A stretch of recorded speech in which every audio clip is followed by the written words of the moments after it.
दोस्तों, ये कहानी आपको सफल बना सकती है। देखिए, गरीबी से अमीरी का मोटिवेशन स्टोरी। एक गांव में दो लड़के रहा करते थे। उन दोनों में बहुत गहरी दोस्ती थी। उन दोनों की दोस्ती की बात पूरे गांव में हुआ करती थी। एक लड़के का नाम सूरज था तो दूसरे का नाम दीपक था। सूरज पढ़ने में दीपक से तेज था। उसकी स्कूल में बहुत ज़्यादा इज्जत थी। वही दीपक को स्कूल में कोई भी पसंद नहीं करता था। समय बीतता गया। सूरज पढ़ाई में तेज होता है, जिसके कारण उसका सिलेक्शन एक बाद कॉलेज में होता है। वह अपने गांव को छोड़कर शहर चला जाता है। अब दीपक अकेला हो जाता है। कुछ भी समझ में नहीं आ रहा होता है कि वह क्या करे। एक दिन वह अपने गांव के एक अमीर व्यक्ति से मिलता है। वह व्यक्ति गांव के सबसे अमीर व्यक्ति थे, पर वह अमीर होने के कारण किसी को भी पसंद नहीं करते थे। वह सभी को नीचा दिखाते थे। दीपक को भी उन्होंने काफ़ी नीचा साबित किया। दीपक को यह सबूत ज़्यादा बुरा लगा। उसने अमीर व्यक्ति को एक वादा किया। दीपक ने कहा, आने वाले 5 साल में मैं पूरे जिले का सबसे अमीर व्यक्ति बनकर दिखाऊंगा। यह बात सुनकर वह अमीर व्यक्ति ने दीपक का और ज़्यादा मजाक बनाया। वह अपने घर जाता है और इसके बारे में सोचने लगता है कि वह अमीर व्यक्ति कैसे बन सकता है।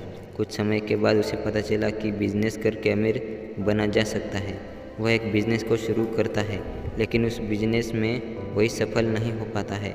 उसके लगाए सारे पैसे डूब जाते हैं। इसको देखकर गांव के लोग कहते हैं कि तुम कुछ भी नहीं कर सकते हो। तुमने आज अगर अच्छे से पढ़ाई किया होता तो आज तुम्हारे पास अच्छी नौकरी होती। दीपक किसी दूसरे की बात नहीं सुनता है। वह बस अपने काम को करता रहता है। वह करीब 15 नए बिजनेस को करता है, लेकिन हर एक बिजनेस वह असफल ही होता है। इस तरह से करीब 2 साल गुजर जाते हैं। उसका कोई भी बिजनेस नहीं चला होता है, लेकिन जितना उसने सीखता है वह इतना कभी इतने कम समय में नहीं सीख पाता। वह अब एक नए बिजनेस की शुरुआत करता है। यह बिजनेस था जूता चप्पल बनाने का।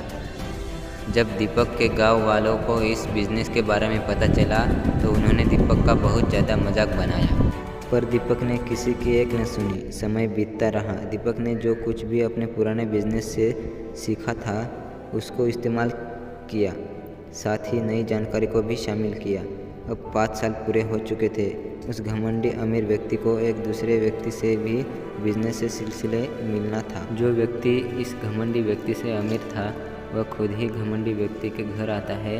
हम आपको बता दें कि उसका घर दीपक के गांव में था।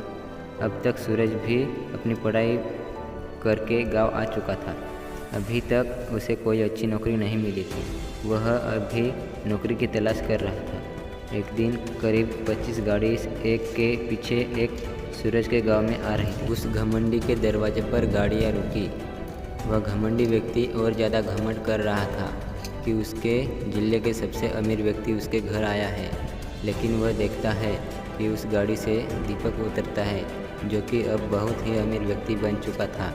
यह देखकर उस घमंडी व्यक्ति को वह बात याद आती है जो उसने दीपक को कही थी। अपनी कही बातों से वह बहुत शर्मिंदा था।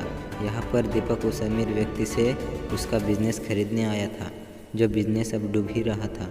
दीपक सूरज से भी मिलता है। दीपक सूरज को अपने साथ काम करने को कहता है, जिस पर सूरज भी तैयार हो जाता है। दीपक सूरज को अमीर व्यक्ति का बिजनेस दे देता है। इसके बाद दीपक कभी पीछे मुड़कर नहीं देखता है, बस सफलता की सीढ़ी चढ़ता जाता है। दोस्तों, यह कहानी यहीं पर ख़त्म नहीं होती और इस कहानी से हमें ये मोटिवेशन मिलता है कि हम चाहे जितनी बार असफल हो जाए, पर हमें कभी हार नहीं मानना चाहिए। साथ ही साथ में किसी दूसरे की बात को भी नहीं सुनना चाहिए, जैसा दीपक ने इस कहानी में से किया।